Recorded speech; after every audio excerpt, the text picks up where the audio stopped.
step back now. Feel the beat. Seperti yang kita tahu, Timnas Indonesia berhasil mengalahkan Arab Saudi dengan skor 2-0. Hasil yang membuat Indonesia kini membuka peluang mereka untuk lolos ke fase selanjutnya di babak kualifikasi Piala Dunia.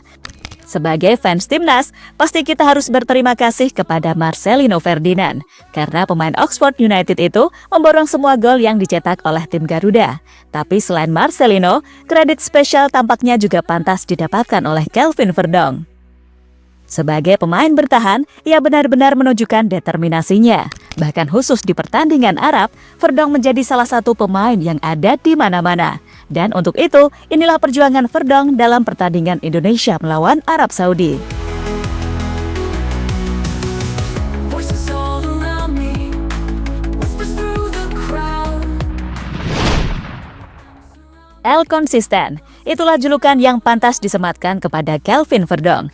Alasan dirinya mendapatkan julukan itu adalah karena dia terus tampil konsisten bersama Timnas Indonesia, khususnya di babak kualifikasi Piala Dunia. Situasi itulah yang membuat posisi Kelvin Verdong sangat sulit digusur oleh pemain lain, entah itu Shane Patinama maupun Pratama Arhan.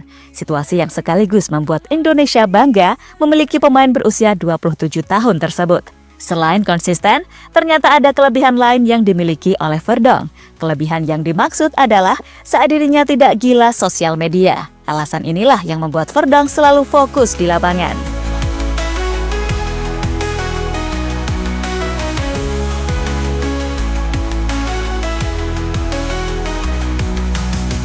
Voices all around me.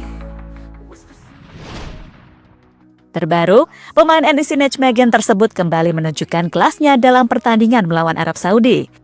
Dalam laga itu, Verdong bagaikan tembok kokoh di lini pertahanan Timnas, khususnya di bagian bek kiri. Tak hanya pandai bertahan, pemain yang satu ini juga pintar membantu serangan. Bahkan dalam sebuah momen, Verdong hampir saja mencetak gol, andai saja tendangan kerasnya tidak melenceng ke pinggir gawang. Gonna seize the day.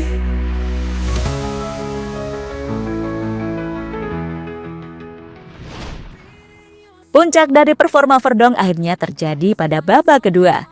Melalui sebuah serangan balik, Verdong terus berlari mendribel bola hingga ke lini pertahanan lawan.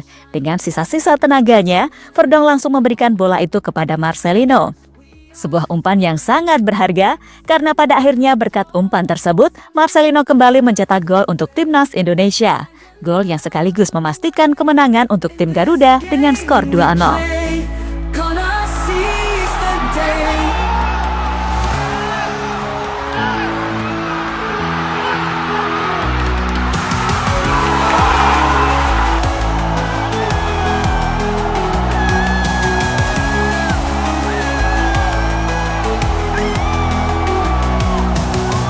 Voices all around me.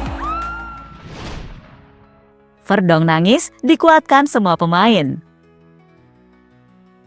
Setelah wasit meniup peluit tanda berakhirnya pertandingan, para pemain Timnas Indonesia langsung bersukacita. Tapi berbeda dengan Verdong, karena pemain berusia 27 tahun itu memilih duduk di atas lapangan. Mungkin Verdong bersyukur karena Indonesia akhirnya mampu meraih kemenangan. Jika kita perhatikan, Verdong tampaknya juga menangis terharu. Momen inilah yang membuat para pemain langsung menghampiri Verdong. Mereka langsung memberikan pelukan sebagai bentuk dukungan dan apresiasi atas performa brilian yang Verdong tunjukkan. Gonna seize the day.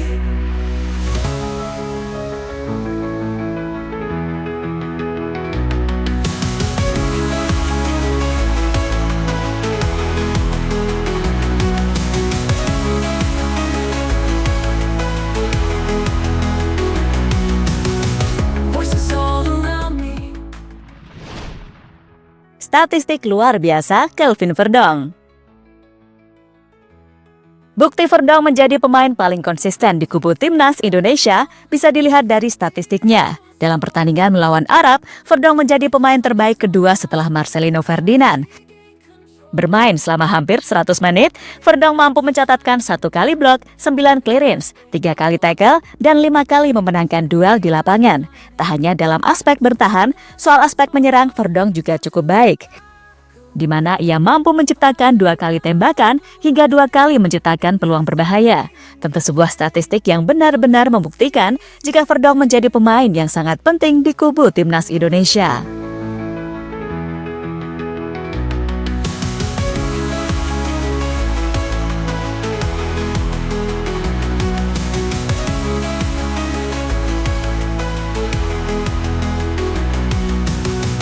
Voices all around me. Whispers through the crowd. Kemenangan untuk kembali percaya pada Sinteyong. Selain kepada Verdonk dan para pemain lain, kita tampaknya juga harus memberikan kredit spesial untuk Sinteyong. Karena meski mendapatkan tekanan, ia mampu mengatasi tekanan tersebut. Kini pelatih asal Korea itu kembali mencatatkan sejarah untuk timnas Indonesia. Karena berkat kemenangan melawan Arab Saudi, membuat Indonesia berhasil meraih kemenangan perdana di babak ketiga kualifikasi Piala Dunia. Sekaligus memecahkan rekor karena sebelumnya Indonesia belum pernah meraih kemenangan atas Arab Saudi dalam beberapa pertemuan terakhir.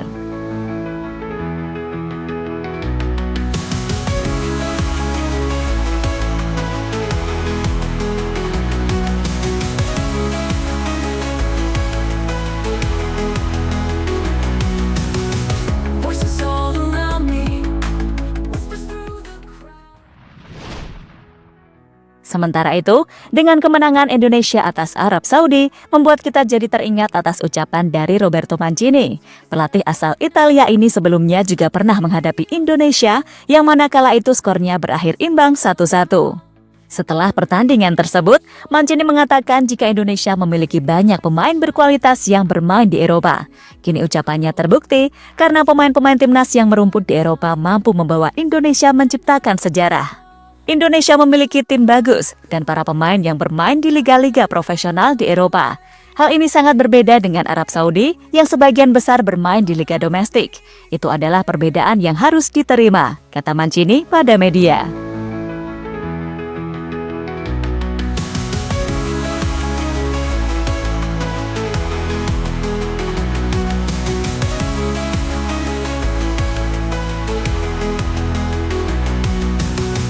Voices all around me. Whispers through the crowd. Tak hanya Mancini, reaksi soal timnas Indonesia sebelumnya juga pernah dikatakan Lionel Scaloni. Pelatih timnas Argentina itu menilai jika Indonesia adalah tim bagus dan memiliki teknik yang baik. Momen ini dikatakan Scaloni usai bertemu Indonesia pada tahun 2023 yang lalu. Indonesia adalah tim yang bagus dan punya teknik yang bagus. Tak mudah bagi kami melawan Indonesia tentunya, kata Scaloni pada media. Jadi itulah cerita tentang perjuangan Kelvin Verdonk, serta reaksi dari beberapa pelatih soal timnas Indonesia.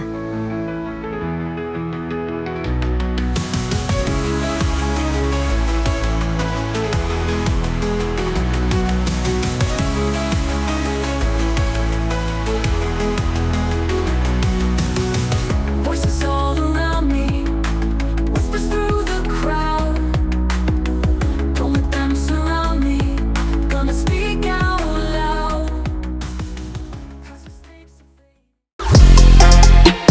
Halo, izin iklan sebentar ya guys. Jadikan ruangmu bernuansa timnas. Temukan beragam poster dinding, sepak bola dan timnas dengan desain menawan, kualitas premium dan harga yang tidak akan menguras kantong. Segera klik link Shopee di deskripsi video ini dan dukung timnas dengan sepenuh hati. Mulai dari dinding rumahmu.